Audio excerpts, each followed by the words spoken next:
तो देखते हैं ईश्वर साकार है या निराकार है। तो जो भी हमें वस्तु दिखती है वह ऊपर कारणों से दिखती है। प्राय व्यक्ति कहते हैं कि हमें दिखता नहीं, परंतु दिखता क्या है और क्या नहीं दिखता तो उसके विषय में देखते हैं। अगर हम देखते हैं इंद्रिया सन्निकर्षम ज्ञानम उत्पन्न ज्ञान, तो गुणी का गुण प्रत्यक्ष होते हैं कि जैसे कि हमने जो देखा आँख से और नासिका से सूंघा, कानों से हमने, वो क्या है, वो सिर्फ उसके गुण हैं। पर गुणी का अनुभव हम आत्मा से करते हैं। तो सब ये जितने भी प्रकृति है, इतने भी इनमें गुण हैं, वैसे ईश्वर के कारण है, ईश्वर का इसमें सामर्थ्य है।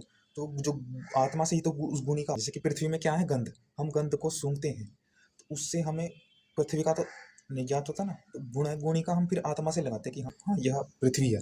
तो ठीक उसी प्रकार देखते हैं ईश्वर साकार है निराकार। ईश्वर है निराकार।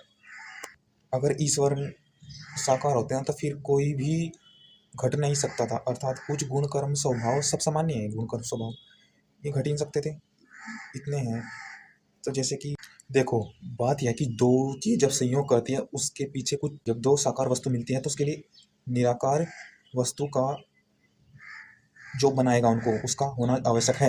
ये दर्शन की इम्पोर्टेंट सूत्र है। तो जब दो साकार वस्तु मिल रही है तो उसमें क्यों मिल रही है, क्योंकि एक उनके पीछे एक वास्तविक बल है, उसके पीछे एक चेतन निराकार होगा सत्ता जो हमें दिखाई देगी। जैसे कि मिट्टी है, मिट्टी से हम बहुत कार्य उपकरण बनाते हैं, मिट्टी से हम उनको, मिट्टी को विभिन्न विभिन्न रूपों में ढालते हैं, तो उससे हमें पता चल रहा है उसके पीछे क्या क्रिया हो रही है, क्या उसके पीछे निराकार। हमें तो सिर्फ एक मिट्टी दिखती है, उसका आकार दिखता है, उसका लंबाई दिखती है, चौड़ाई दिखती है, वे गुण है, हम गुण तक जा सकते हैं कि हाँ ये गुण है इसकी, पर हमें नहीं पता कि वो कौन सा बल है जो इनको विभिन्न आकार में ढाल लेता है।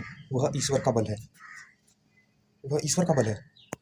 जैसी प्रकृति है, सत्व रजस तमस तीन गुण है इसमें, उसी से ये पूरी संसार बना है। तो सत्व में प्रकाश और रजस में गति, तो वो गति है ना, तो विभिन्न विभिन्न जो गतियों से संसार में विभिन्न प्रकार के रूप आए हैं। तो गति में अगर बल नहीं होगा, वरना गुण तो जो है उनका सामर्थ्य तो इतना है नहीं कि वे इस रूप में परिवर्तित हो जाएं खुद। तो गुण क्या है, गुण अगर कोई छोटा जैसा भी गुण है उनका तो बस वही कार्य है, उनका यह कार्य नहीं कि वह गति कर पाए या गति करके विभिन्न जगह स्थित हो जाए, विभिन्न स्थान पर स्थित हो जाए, विभिन्न रूप बना दे, तो ये बल है। तो देखो, बल प्रकृति में भी बल है, पर वह बल ईश्वर का और अधिक बल है। जैसे कि घड़ा है, विभिन्न हमारे पदार्थ हैं संसार में, पर सत्व रजस्तम प्रकृति में अपना ही बल है, गति का बल है, सबसे अधिक गति है।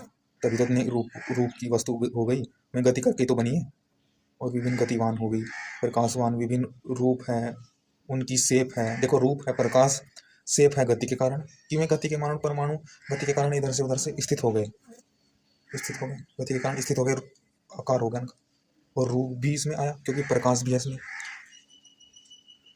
देखो, कुछ वस्तु का आकार होता है पर रूप नहीं होता, जो सूक्ष्म होती है काफी, तो दोनों अलग अलग है। प्रकाश रूप से आता है, सब गुणों का प्रकाश होता है। जैसे ईश्वर में इन प्रकृति से अधिक बल है, बल वो इनको स्थित कर पाते हैं। जैसे कि गति में भी ईश्वर में सबसे बड़ा बल है। देखो, बल ही है जो संसार को टिकाए हुए, गति का, प्रकाश का, स्थिति का, तीन हो जाए, सत्व रजस तमस। स्थिति तमस होता है, रजस गति, प्रकाश सत्व, तो तीनों में स्थिति प्रलय, वही बात है, स्थिति गति प्रकाश सब, इसमें ईश्वर का बल इन सबसे अधिक है, प्रकृति से भी अधिक है, और हमसे तो है ही, हमें तो कुछ, हमें है आत्मबल। हम इसको स्मरण करते सोच सकते हैं, हम जैसे हैं वैसे को हम देख सकते हैं, जैसे अनुकूल है वैसे हम अनुकूल को देखना चाहते हैं, हम ग्रहण करना चाहते हैं। तो ईश्वर से हम बहुत कुछ प्राप्त कर सकते हैं, ईश्वर से सब कुछ प्राप्त करें। ईश्वर निराकार है, और इस इंद्रिय सन्निकर्ष से हम, इंद्रिय सन्निकर्ष से हम सिर्फ गुण का देखते हैं, गुण ही हम आत्मा के से अनुभव करते हैं। रूप क्या है, दो गुणों की परस्पर संयोग शक्ति है।